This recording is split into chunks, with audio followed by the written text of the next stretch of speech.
Okej hörni, vi har samlats här nu för att vi ska äntligen, tänkte jag säga, men jag vet inte om det är så jävla mycket äntligen. Vi ska prata om förlossning. Våra förlossningstankar, vad jag önskar från John och svara lite på era frågor kring förlossningen helt enkelt. Och vet du vad? Jag blev lovad en mukbang. Ja, jag vet. Ingen mat här. Nej, jag vet för att jag har inte hunnit. Han blev verkligen lovad en mukbang. Jag sa verkligen det, jag bara, men jag tänker att vi kan äta också. Han bara, ja! Och då är John alltid på att spela in en video. Men nu blev det ingen mat, du fick en vitamin well istället. Känns det okej? Vill han puss? Okej, vi kör igång. Okej, så jag tänker att jag kan börja lite med hur jag hade önskat att vår förlossning går till. Hur jag önskar att vår förlossning kommer gå till är ju, vi har ju gått på profylaxkurs ihop. Ja, där vi har pratat om de här latensfasen, aktiv fas, krystfas, eller vad de heter. Jag tror de heter typ så. John har fan mer koll på de här grejerna än vad jag har. Men vad jag önskar hur vår förlossning startar är typ att det drar igång, jag börjar känna de här typ så här verkarna. De är inte liksom så här snabba, eller vad säger man? Det är inte snabba, men mer det här att täta. Kolla, alltså han har så mycket koll. Och att man ändå så här kan andas igenom. John sitter och klappar på mig, påminner mig att andas. För det är någonting.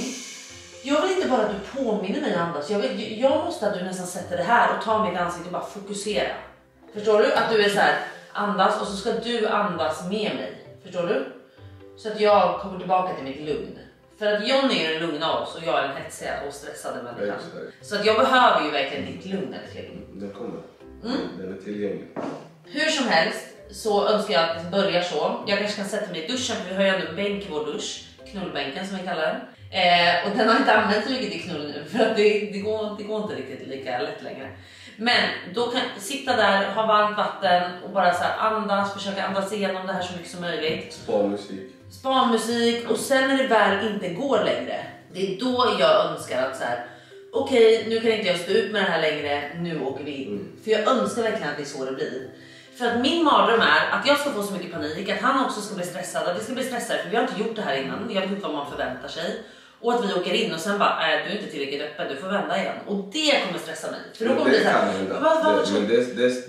kan hända då såklart. Men det kommer stressa mig något enormt faktiskt. För att jag orkar inte åka fram och tillbaka liksom. Jag orkar inte det, utan jag vill ju verkligen känna att så här, nu kan vi vara hemma och andas igenom och göra så mycket av den här latensfasen så mycket som möjligt hemma. Alltså det är ju optimalt, men man vet aldrig hur det blir just i den stunden. Och vi kan ju inte mäta hur öppen du är. Nej, så vi går ju på känsla liksom. Ja, och man får gå på känsla. Och eftersom ingen av oss har gjort det innan så kommer det säkert bli så ändå. Men bara vi håller våra lugn. Ja, du kan gå in och mäta lite. Det är mina idéer. Vet du vad, jag tycker inte vi ska fokusera på det, för du ska inte in och mäta mig, älskling. Du bara, nu tror jag det är 5 cm öppet här. Nej, vi skippar det. Men det jag vill komma fram till är, för att det är många av er som frågar så här bara, vad är du rädd för inför förlossningen? För jag har ju verkligen uttryckt många gånger att jag är jättestressad och nervös inför den här förlossningen. Och det jag är rädd för, det är att jag är en sån kontrollfreak människa av dess like, att jag hatar att inte känna att jag har kontroll. Alltså jag gillar ju att känna att så här, jag har kontroll över varenda situation. Och det är det som får mig att bli stressad. För att jag gillar att känna att jag har kontroll över vad som ska hända, hur ont det kommer göra, vad vi ska göra sen, vad är nästa steg. Men nu hoppar jag in i någonting som är okänt för oss båda.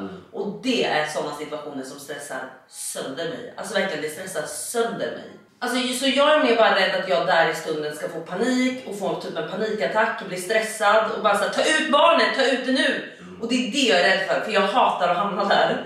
Och jag vet att det här är någonting jag måste jobba på, och att mitt stora fokus ska ligga på andningen.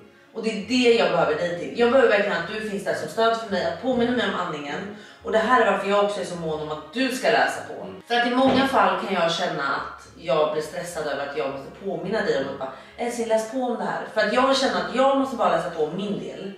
Och din del vill jag känna att den tar du ansvar över. Så att jag känner att du har koll på det du ska göra. Men det har du typ. Jag har koll på det du ska göra, det är bara du vill. Jag kontrollerar. Ja, kontrollera. Jag har koll. Vet ni vad? Jag är så stolt över det här samarbetet. För det här har varit alltså en dröm för mig sen jag ens har tänkt på barn. Alltså Pampers, vem har inte hört om Pampers? Det är liksom världskänt. Och här står jag nu och har fått möjligheten att faktiskt få jobba tillsammans med Pampers. Och vad är Pampers kända för? Jo, självklart deras blöjor. Och jag som fortfarande står här och bakar min bebis kan ju känna att så här, blöjor, det kan vara en liten djungel. Vad ska man gå efter? Och jag har bara gått efter min bästa väns råd, Kinsa, och min syster. Och de båda har använt Pampers och varit supernöjda med det. Så jag känner mig väldigt trygg att nu berätta varför jag har valt Pampers. Pampers blöjor har ju det här Dermakomfort-lagret. Och det är det som hjälper till att förhindra irritation. Så att inte liksom bebisens hud blir röd, eller att det börjar klia, eller att det börjar svida. Så även om bebisen till exempel kissar och blöjan blir lite våt, så hjälper den här produkten till då att förhindra irritation. Och det som också är bra med de här blöjorna, det är en mjuk och skön passform på blöjan. Jag tycker att de är så söta. Och sen de här sidovingarna som ni säkert känner igen. De är också flexibla, så där kan man ju också liksom välja sin storlek själv som passar din bebis. Och en annan grej som jag också vill höja med den här blöjan, det är här fram till. Både att det är väldigt mjukt och liksom små bebisar är väldigt känsliga här vid naveln till en början. Ni ser även designen på blöjan, att den går ner lite där just för att den inte ska ligga och skava mot naveln. Och en annan grej som jag tycker också är väldigt bra, det är strecket ni ser här. När blöjan är full så kommer, eller när blöjan liksom är våt, när den är full, så kommer det här strecket bli blått. Och det är också en bra indikator bara på att veta att så här, som första mamma, som första pappa, att man bara såhär, blöjan ska bytas.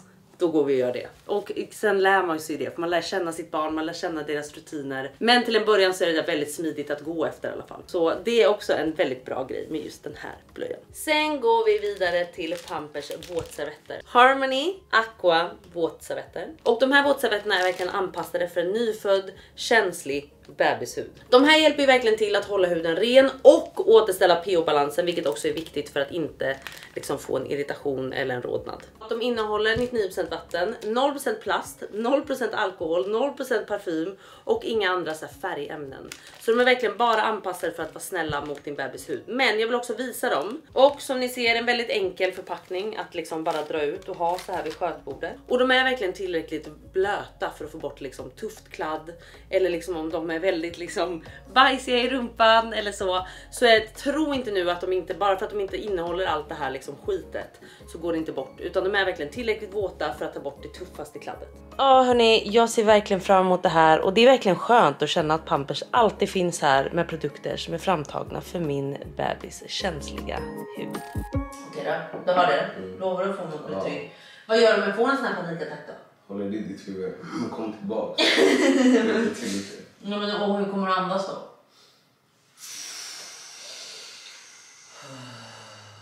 Man ska vara lugn för käken, axlarna ner. Spänn inte tårna. Nej, men det var ännu mer älskling. Du fokuserar på tårna. Det är ännu mer att du skulle slappna av med käken. För käken håller ihop det med bäckenet. Så spänner du det här, alltså bara då spänner du även ditt bäcken. Och då blir det bara tajt för barnet att glida ner. Så det var också det som de tryckte på, att det var så här. Ja, man ska bli den här urkvinnan. Men det är i alla fall hur jag tänker. Hur är dina tankar inför förlossningen? Är du rädd för att inte räcka till på något plan? Nej, jag tror jag är nog mer rädd för hur jag ska reagera när du har ont. Okej. Det, för man vet inte, du vet. Och man kan inte göra något. Du kan inte slå någon. Nej, om du slår det här liksom, då man tar plåster och fixar. Men där är så här, du bara står där. Stör inte läkarna, finns där som stör. Hur det scenariot. Att du är rädd att känna dig maktlös. Ja, 100%. Så det är nog min största. Men om jag säger det, att det enda jag verkligen behöver där är att du finns där, klappar på mig. Jag behöver mycket uppmuntran också, tror jag, i stunden älskling. Så behöver jag mycket uppmuntran. Jag behöver höra att så här, fan vad grym du är älskling, kämpa på, snart är hon här. Vi får snart träffa vår dotter, en kryssning till, eller så här. Förstår du? Att bara finnas där för mig och peppa mig liksom. 100%. Och vi ska in i match. 100%. Och vi ska in i match ihop. Ja, men det tar fortfarande inte bort en känsla liksom. Nej, jag vet. Nej, men det där förstår jag. Alltså så här, de har ju stödpartners eller stödpersoner bredvid har ju en helt annan känsla än vad vi som föder har. Det är jag som kommer ligga där och ha fett ont. Det är min kropp det går igenom. Men de har ju den här maktlösheten istället, som också är jobbig fast på ett annat plan liksom.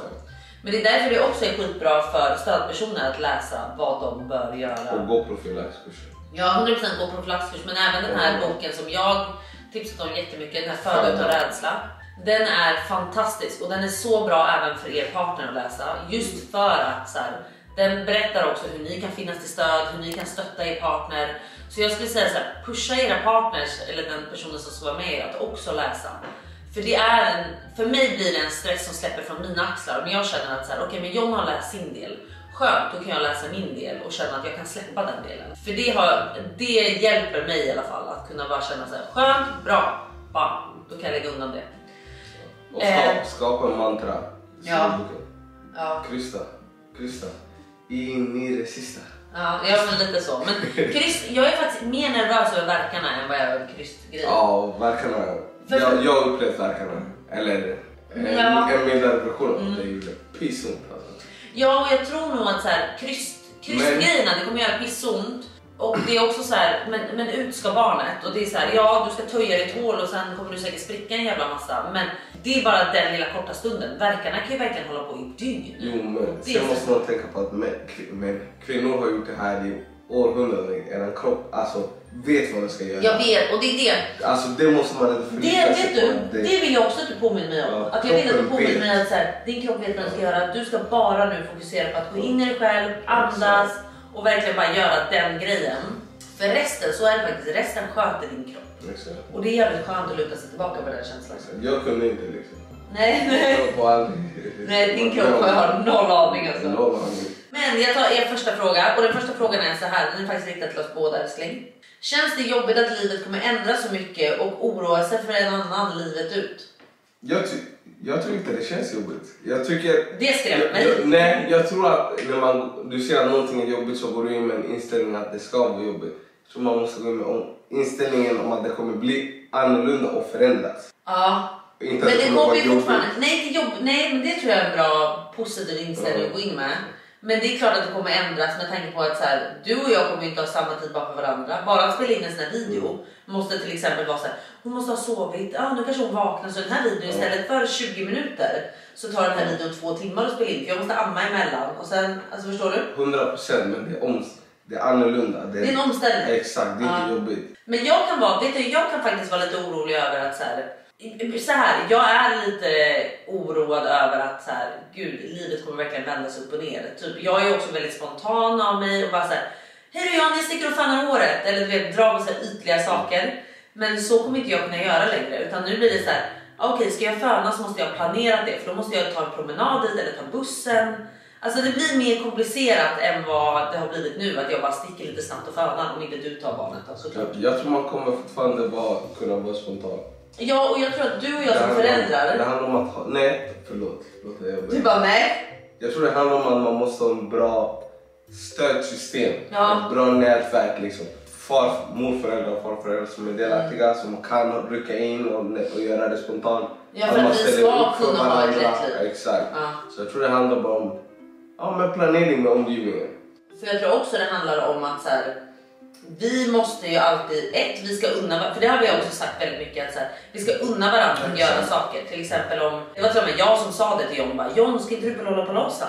Han bara, gud, jag har aldrig varit på det. Jag bara, nej, men passa på att gå på det, för jag kan ta barnet. Och för mig är det också så, när jag sen har slutat amma och kanske vill hitta på något med mina tjejkompisar eller någonting, så vill ju jag att John då ska vara så här, det är klart du ska sticka ut och göra det, gör det, stick en weekend till Barcelona om du vill det. Nej, stanna hemma. Du, lägg av. Nej, men jag tror att sånt är också så viktigt, att man så här pushar varandra och låter varandra vara sig själva fortfarande. För jag tror annars att det lätt hänt blir att man bara plötsligt blir en förälder. Och det är då jag tror, det är min känsla i alla fall, att man tappar sig själv som person. Att plötsligt Klara blir bara en mamma. Jag tror också att du kan göra det på så många olika sätt. Till exempel att du ska på en tjejresa med dina tjejväninnor i Barcelona. Ja, men då följer jag med och tar barnet i Barcelona liksom.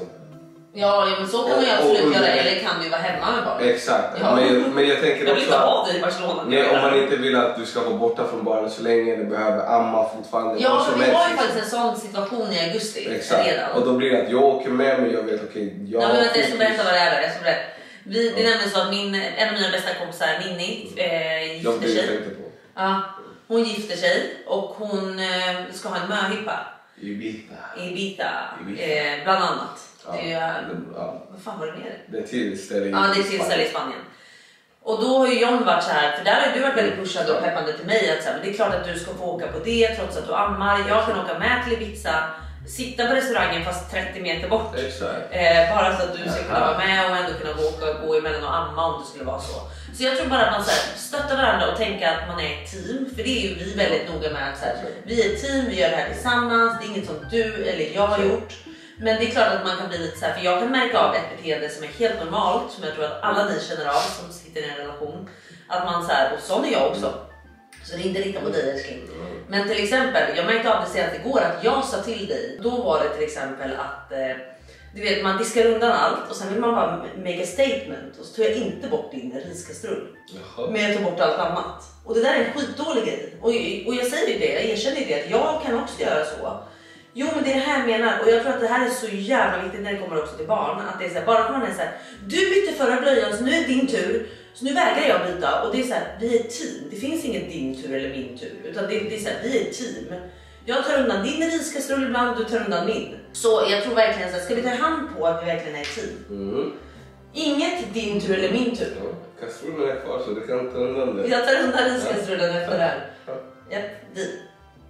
Okej, vi tar nästa fråga. Och nästa fråga är faktiskt så här. Kommer ni filma förlossningen? Svaret är ja. Jag vill se hur mycket vi väljer att dela med oss av. Men vi kommer filma allting. Och känner ni mig rätt så brukar inte jag ha så mycket filter. Så det blir nog ganska mycket. Ni kan till och med få se fittan när den spricker och allting. Eller vad känner du? Ja, Frida Punani. Ja, men toppen. Vi ses. Är du rädd för att spricka? Och jag kan säga så här, jag var inte rädd för att spricka innan vi var på den här profylaxkursen.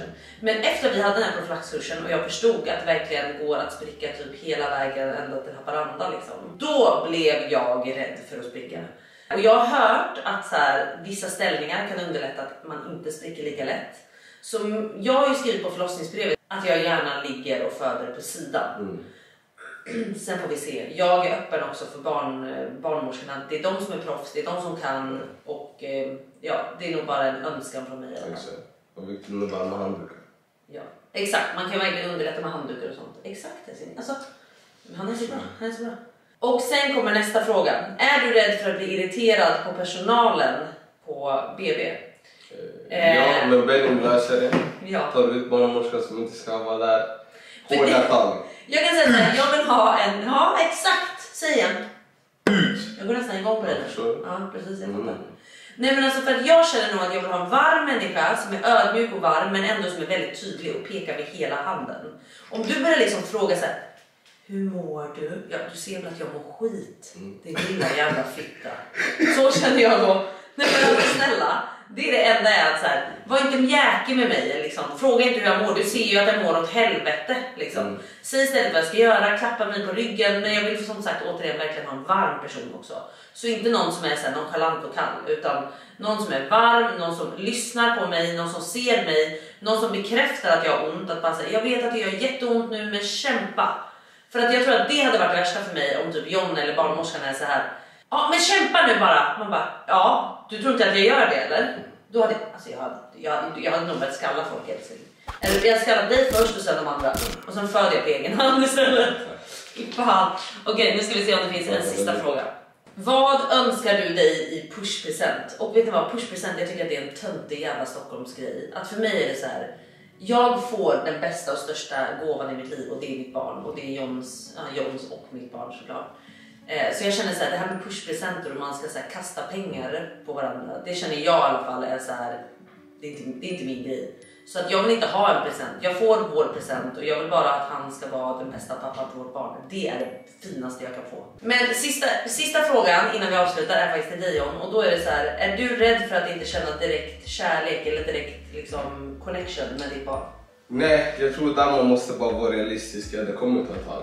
Att det inte kommer gå direkt från första början. Det var som när jag träffade mina syskonbarn för första gången.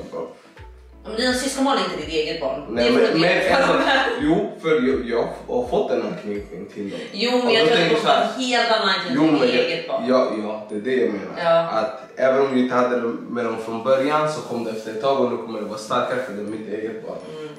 Men sen tror jag också att man inte ska pressa sig själv för mycket. Det är likadant för mig att så här, Vi säger att jag inte hade känt den där liksom snabba connection på en gång. Den kommer ju komma. Alltså så här, det är vårt barn. Vi kommer älska det här barnet över allting annat. Vi kommer göra allt för det här barnet. Men om det inte kommer den dagen eller den minuten eller den sekunden, det spelar liksom ingen roll. För att vi båda vet vart vi står och vad vi känner för. Sen är det annorlunda för män eftersom vi inte bär barnet. Och alla jag har frågat har sagt samma sak. Det tar ett litet tag, men sen då kommer man älska barnet. Men det är flera också som har sagt så här till dig att så här, gud stressa inte över det. Jag kände inte den här liksom starka första året. Så att första året är det ju verkligen så här connectat till mamman så mycket, just om man ammar och liksom så. Jag tror att det kanske blir en snabbare connection på ett annat sätt om vi hade kört flaska och vi delar matningen. Men eftersom min plan är att amma, då blir det väldigt mycket mamma. Men jag vet att du kommer bli världens bästa pappa. Ja, du är världens bästa mamma. Jag vet att du kommer få världens finaste connection med vår dotter. 100%. Och jag hoppas och tror att det kommer vara världens bästa stöd för mig i förlossningen. 100%. Det är min puss.